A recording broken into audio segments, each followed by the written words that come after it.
La historia nos pertenece, nos otorga elementos para comprender el presente y, por lo tanto, actuar conscientemente en él.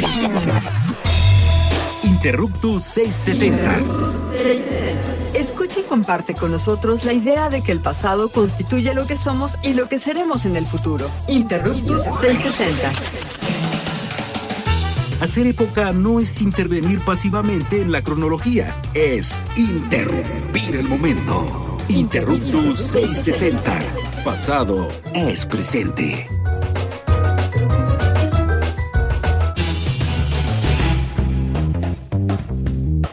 Hola, les damos la bienvenida a Interruptus en Radio Ciudadana. Pasado es presente.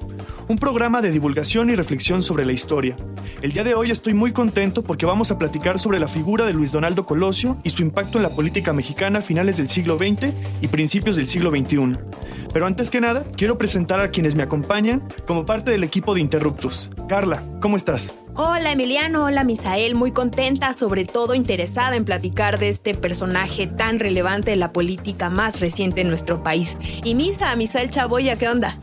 Pues yo espero que hoy convoquemos a los espíritus chocarreros aquí en el estudio C del Instituto Mexicano de la Radio, exactamente, a ver si Colosio nos dice algo, ¿no? De lo que no se sabe, de por qué ya no está con nosotros. Nos va a venir hasta jalar las patas. A decir quién lo mató. Y bueno, el día de hoy nos acompaña el historiador Luis Roberto Rosas Figueroa, licenciado en Historia por la UNAM y actualmente estudia la maestría en el Instituto Mora. Es mi compañero de banca y estoy muy contento de que esté aquí con nosotros. Luis es especialista en los temas de la nueva historia política, la historia del PRI y el llamado proceso de transición a la democracia. ¿Cómo estás? Hola, pues muchísimo gusto. Es un honor para mí estar con ustedes y pues espero compartirles un poco de lo que sé y también poder debatir con ustedes. Bien, entonces Luis, pues muchas gracias por estar aquí y bueno, para comenzar esta plática, pues me gustaría que nos dieras algunas ideas sobre quién era Luis Donaldo Colosio, ¿no? Creo que en nuestro público puede haber algunas personas que ya saben quién es, pero también hay muchas personas jóvenes que no tienen ni idea de quién es Colosio, ¿no? Tal vez lo escuchan de vez en cuando en algunas pláticas familiares o políticas, pero me gustaría que nos dieras algunos aspectos biográficos sobre Luis Donaldo Colosio para que nuestro público lo conociera. Sí, claro que sí. Bueno, Luis Donaldo Colosio nació en 1950 en Magdalena de Quino, Sonora. Eso quiere decir que tiene un componente en el que se desarrolló en esta llamada cultura del esfuerzo. Y bueno, él cursó la preparatoria en Magdalena de Quino, estuvo en el TEC de Monterrey, fue licenciado en Economía, ahí se graduó, hizo la maestría en Desarrollo Regional en la Universidad de Pensilvania, en Pittsburgh, y el doctorado lo empezó, pero digamos no lo terminó en el IASA, que es el International Institute for Applied Systems Analysis, que es un instituto que se desarrolló en el contexto de la Guerra Fría, que fue entre la Unión Soviética y Estados Unidos, que pues estaba llamado a enfrentarse con los problemas de su presente, ¿no? Cambio climático, el nuevo ordenamiento mundial, ¿no? Después de ahí, él regresa a México en el 79 y empieza a trabajar en un área de la Secretaría de Programación y Presupuesto como asesor. Sin embargo, el primer año, por uno de sus colegas, Rogelio Montemayor, él logra enlazar con Carlos Salinas de Gortari, quien después va a ser presidente de México. Tan. Sí, justamente. Las fuentes dicen que pues realmente el interés de Salinas con Colosio fue por un trabajo relacionado con el petróleo, ¿no? La verdad es que yo no he encontrado datos de ese trabajo, pero bueno, así empezó su relación con Salinas de Gortari, estuvo en programación y presupuesto durante varios años. Después, en 1988, él va a ser el coordinador de campaña de Carlos Salinas de Gortari. Eso es muy importante porque las elecciones del 88 fueron muy polémicas, ¿no? Sabemos, ¿no? Un poco antes él fue diputado por Sonora del 85 al 88 y también en el 88 él logra ganar la senaduría por el estado de Sonora, pero digamos declina porque Salinas, por todo el escándalo que hubo, lo nombra oficial mayor del PRI para poder pues operar políticamente, ¿no? Y llamar a la unión. Después de eso, en el 92 él es secretario de Desarrollo Social. Está 2 años, año y medio en el cargo. Y pues ya finalmente el 28 de noviembre de 1993 es nombrado candidato a la presidencia, ¿no? Él va a tener una campaña complicada porque, digamos, estaba como llamado a ganar otra vez las elecciones, pero el EZLN irrumpe el 1 de enero del 94 y la campaña es eclipsada por este movimiento zapatista, ¿no? En todos los medios está, todo el movimiento y las campañas son pasadas a último plano, ¿no? Entonces, el 6 de marzo él da un discurso muy famoso, que se hace famoso. Días después ya estaremos hablando de él. Pero realmente una cosa que marca muchísimo es que el 23 de marzo del 94, a las 5:09 de la tarde, en Lomas Taurinas, Tijuana, después de que estaba en un meeting... Y sonaba la culebra. Y sonaba la culebra, eso es específico. Pues le dan 2 tiros, ¿no? Está grabado también. Todo está grabado, sí, justamente. Y aunque pues, no había tanta calidad en ese tiempo, ¿no? Como que son de esos VHS que nuestros escuchas seguramente alguna vez los pusieron en su televisión y se ven rayitas. Es decir, no hay mucha nitidez como para que descubramos el misterio. Pero se alcanza a ver cómo sale la pistola de entre la multitud y claro, sucede el atentado, ya viene, ¿no? todo el caos de ese momento tan importante en la política mexicana. Y justamente porque nada más se ve que es un tiro y después se dan cuenta que fueron 2, ¿no? Entonces también eso pues abre una gama de posibilidades, pero más o menos ese fue Luis Donaldo Colosio en vida, ¿no? Muchísimas especulaciones, un suceso que cambió el rumbo de la historia política de nuestro país y como bien nos platicas, Luis Donaldo Colosio tenía una carrera meteórica dentro del PRI, era digamos que uno de los cuadros formados dentro del priismo y además con esta ala digamos tecnócrata de estos funcionarios que pasan por diversos espacios de la administración pública, pero además estudian en el extranjero, ¿no? Y tienen además esta carrera académica, o sea, digamos que cumplía todo el perfil para ser el candidato priista del momento. Yo quisiera preguntarte un poco sobre su ideología política, porque tenemos muy presente en la memoria histórica ese histórico discurso que da en el Monumento a la Revolución, en donde habla de democracia, en donde dice estas cosas que para una lectura posterior parecen muy como discordantes, ¿no? Y además a la luz de lo que estaba pasando en su momento. ¿Qué podemos saber a través de su biografía de qué pensaba Luis Donaldo Colosio? Sí, bueno, ahí antes una precisión, justamente él no entra al PRI en el 79, él ya era miembro desde el 67 cuando empezó pues como líder de la asociación de alumnos, O ¿no? sea, tenía 17 años. Sí, cuando entró al PRI tenía 17 años, pero él se aleja de esta vida política y ya en el 79 se reincorpora a las élites, ¿no? Entonces eso es bastante importante mencionarlo y justo pues ya hablando un poco sobre sus ideales y hablando un poco sobre este polémico discurso, digamos, me gustaría empezar por ahí porque justamente ha sido como uno de los discursos más recordados, en donde pues justo habla de la democratización, habla del desarrollo regional, habla de cómo va a continuar la economía, ¿no? Pero justo en esos días es algo curioso.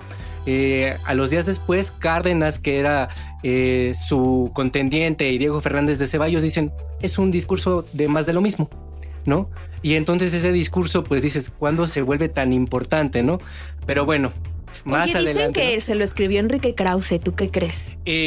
Yo sé que lo escribió José Treviño, Líbano Sáenz y Cesario Morales. De acuerdo. Entonces, sí, justamente. Es un mito entonces que... Eso Por lo está menos bueno lo debe haber decirlo. revisado, porque ya en esa época Enrique Krause ya estaba colocado En las élites como, intelectuales, exactamente, ¿no? como un intelectual del régimen. No, y justamente ese discurso pues toma como estos elementos de I Have a Dream de Martin Luther King, con el yo veo un México con hambre y sed de justicia, un México de gente agraviada por las distorsiones que impone la ley, todo ese tipo de cosas, ¿no? Órale, entonces, te lo sabes de memoria. un poquito. Muy fan, Sí, él no diría hambre de sed. Hambre de sed. Claro. No, entonces pues los ideales de desarrollo regional eran muy importantes, ¿no? Porque él decía, hay que desarrollar cada una de las regiones porque tienen contextos específicos y vamos justo a a cambiar esa parte, porque la visión que hemos impuesto a México es de modelos extranjeros, no corresponden con la realidad, y la democratización era muy importante mencionarla porque justo el partido había dominado todo el tiempo, y pues esto era pues muy relevante. Sin embargo, no eran ideas tan nuevas, pero ya lo veremos más adelante, ¿no? Pero además se ve en el contexto, obviamente, de la experiencia del 88, ¿no? La construcción de esta institución de procesos electorales que va a ser ya era el IFE para este momento, ¿no? Para el 93-94. Y yo creo que justamente en el contexto también del levantamiento zapatista, que es así explosivo para nuestro país, ya nos dirás un poquito más adelante, pues también se enmarca justamente en cómo se están construyendo los discursos políticos en torno al proceso electoral de este año, ¿no? Del 94. Coméntanos un poquito justamente sobre cómo entenderlo también en el contexto más amplio, ¿no? Sí. Del proceso electoral y del año 94. Sí, claro.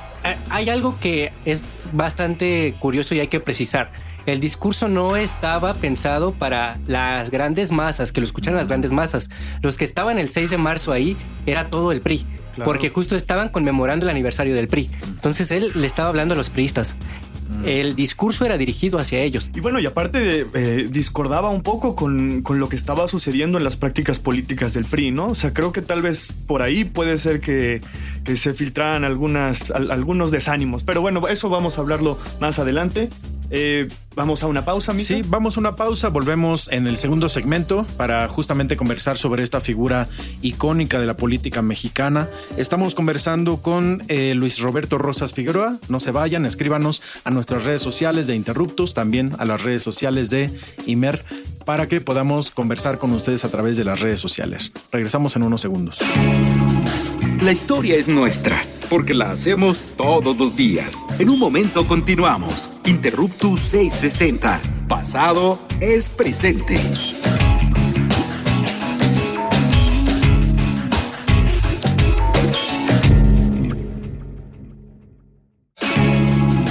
No somos los mejores del mundo, pero sí los mejores del rumbo. Continuamos en Interruptus 660. Conocimiento histórico para que no te tuerza la policía intelectual.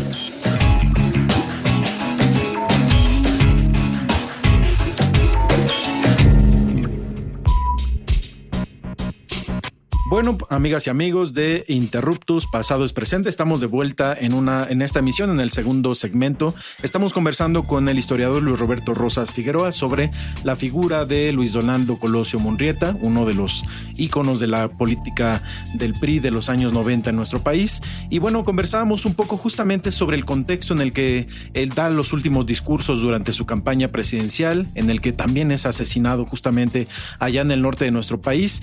Y bueno, pues viene su asesinato, se construye primero se genera una crisis política en el país, por supuesto, y eso va de la mano en un proceso de construcción de un símbolo, una martirización, y mueve todas las estructuras tanto del partido como del proceso electoral, porque viene Zedillo como un enroque ahí gris, pero bueno, finalmente termina siendo presidente. ¿Qué pasa con la construcción de el mito de Colosio? Sí, mire, y retomando una de las ideas anteriores, justamente este discurso pues ha sido como muy endiosado justo porque dicen que estaba rompiendo con el partido, ¿no?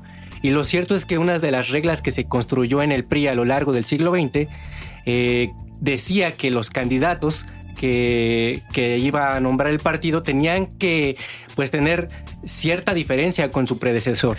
Entonces, esto ha sido tratado, por ejemplo, en el libro de Carlos Salinas de Gortari, Un paso difícil a la modernidad, que publicó en el 99-2000, como que pues es un movimiento que siempre se hacía. Vamos a hacernos diferentes del anterior, ¿no? Como para romper un poco la idea del maximato que venían cargando los del PRI todavía, ¿no? Exactamente, pero justo esta construcción del mito primero se da, obviamente, a partir de la muerte. Y después de la muerte, el discurso del 6 de marzo se tarda todavía un año, en que aparezca en los libros testimoniales que hay y en la prensa como uno de los detonantes de pues de que lo mataran, ¿no? Una de las causas por las que lo mataran. El político, lo dijo un político, de hecho, que pues en ese entonces era oposición, pero que actualmente es, pues digamos, uno de los máximos líderes del mundo. Bien, dinos. Andrés Manuel López Obrador. A ver. Pero justo la primera vez que es nombrado como el discurso que iba a cambiar al país es por este político, ¿no? Y es muy interesante saber eso. ¿Y él en qué cargo estaba en ese momento? Él era presidente del PRD. Presidente nacional del PRD, ¿no? Y entonces es esta idea de que el PRI lo mató y el complot político y todo eso. Pero bueno, el mito se va desarrollando a partir de 3 frentes. Primero, la familia, que empieza pues a querer justicia, pero al mismo tiempo pues empieza a develar estatuas, a ponerle nombres a las escuelas, a las calles. De hecho, la calle que está al lado del CEN del PRI en la Ciudad de México se llama Luis Donaldo Colosio y la otra era Diana Laura Riojas, la esposa de Colosio. Que falleció poco después, ¿no? Sí, de cáncer el 18 de noviembre del 94, ¿no? Entonces, justamente empieza como esta construcción a lo largo de todo el país y también el poder presidencial empieza con Zedillo, porque es diferente al PRI, a hacer ceremonias en donde conmemoran a Colosio y a decir, no, pues es que vamos a seguir los ideales de Colosio y todo eso. Y al interior del partido también empiezan a hacer una construcción de decir, él es nuestro referente, vamos a unirnos a través de él por la crisis política que atravesaba, ¿no? Y entonces ese mito se va conformando al paso del tiempo con ceremonias conmemorativas en donde hacen guardias de honor, en donde dan discursos para legitimar políticamente el momento de decir, nosotros estamos siguiendo eso, ¿no? Y la familia, por ejemplo, también da su discurso siempre en Magdalena de Quino, en un mausoleo que le hacen. Pocos personajes en el país tienen un mausoleo. Ahí en Sonora de Quino él lo tiene, para decir lo mismo. Queremos justicia, queremos que el caso siga abierto.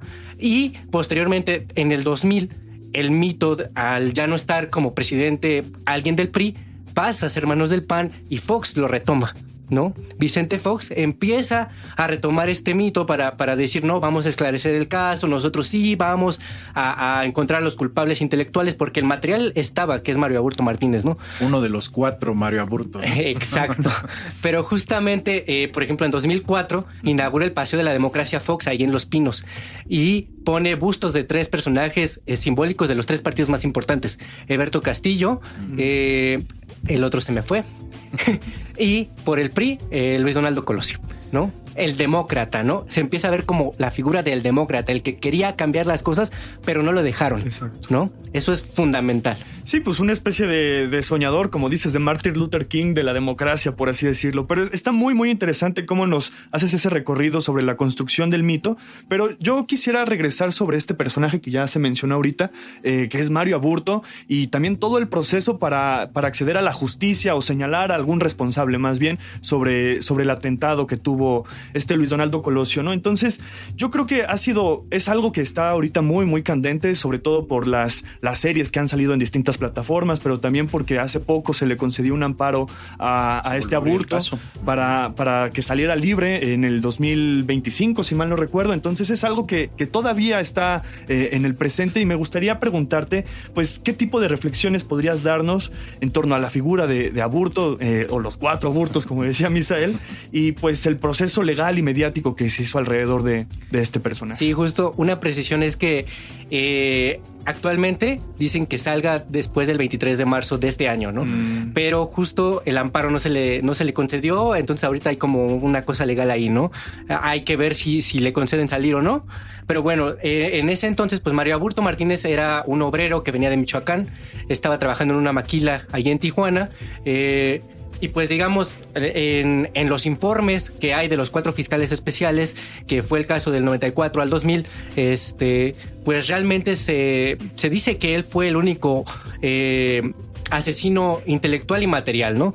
Pero justo le sacan como un cuaderno de notas y también empieza como esta parte pues un poco macabra, porque dicen, sí será ese Aburto, no será ese Aburto, porque empiezan a salir 3 Aburtos diferentes, ¿no? Porque dicen, no, es que medía 1.67 y me estás trayendo uno de 1.74, ¿no?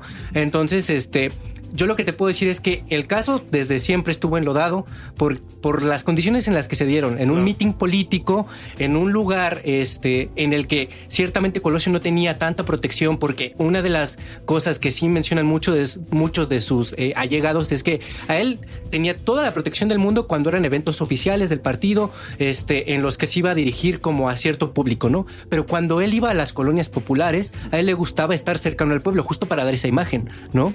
Entonces ahí la protección disminuía, ¿no? Y también dicen que Lomas Taurinas era como una ratonera, ¿no? Por la forma que tenía. Exactamente, y pues al ser en un mitin político lo asesinan, y entonces, ¿cómo vas a mantener la escena del crimen? Pues lo más, pues digamos, pura posible, también en un estado que en ese entonces ya era gobernado por el Partido Acción Nacional. Empiezan los complots de que fue la oposición, fue el PRI. ¿Quién fue? Carlos Salinas. Sí, no. Que estaba pelón saberlo, ¿no? Sí, momento. Justo, pero también era habrán sido los dinosaurios, los llamados dinosaurios del PRI, fue el narco, fue un buen de actores, ¿no? Entonces estuvo enlodado el tema y siempre sacaban como nuevas investigaciones. El tema se mantuvo en los medios. Yo tengo registro de La Jornada y El Universal durante al menos 7, 8 años que estaban religiosamente publicando todos los días del año cosas, pero pues estaba pues intensa esa parte, ¿no? Oye, se han escrito libros, se han hecho series, hay un montón de especulación en torno al asesinato, pero yo quisiera ir poco más allá, ya para ir cerrando esta emisión de Interruptus, y quisiera preguntarte acerca de lo que tú creas que tiene de importancia la figura de Colosio y este momento particular para la política mexicana, y sobre todo una reflexión pensando en este año, en el 2024, en los partidos políticos, en las campañas. ¿Cómo podríamos cerrar esta emisión? Pues mira, justamente te podría decir que depende del momento en el que tú analices a Colosio, si fue en vida o si fue después, ¿no? Porque si fue en vida, él, por ejemplo, algunos de los aciertos que tuvo fue reconocer públicamente que el PAN ganó la gobernatura de Baja California en el 89 como oficial mayor del PRI, pero digamos eso se enlodó un poco por las concertaciones que estaban ahí. También otra cosa es que él acercó a la intelectualidad mexicana al gobierno de Carlos Salinas de Gortari, y eso es un gran acierto, ¿no? Sin embargo, todas estas ideas que se le han atribuido a Colosio, como la democratización del PRI, la regionalización del país y por ejemplo, este equilibrio de poderes, eran ideas que ya estaban en ese momento. Por ejemplo, contra la persona que él compitió en la precandidatura, Manuel Camacho Solís, tú ves los planes que él tenía y eran exactamente lo mismo, ¿no? El desarrollo regional del país, vamos a democratizar primero al partido y luego al país. Entonces ahí es como de ¿no? ¿Qué tan novedoso era lo que él estaba proponiendo, ¿no? Que habla un poco de la propia disciplina interna del partido, de su propia plataforma, es decir, pues son al final ambos cuadros políticos que forman parte del mismo proyecto, ¿no? Sí, claro. Pero ya yéndonos a después de su muerte, un parteaguas importante es que él, pues, o sea, es asesinado, y eso te habla justo de que ya no está esa disciplina, ¿no?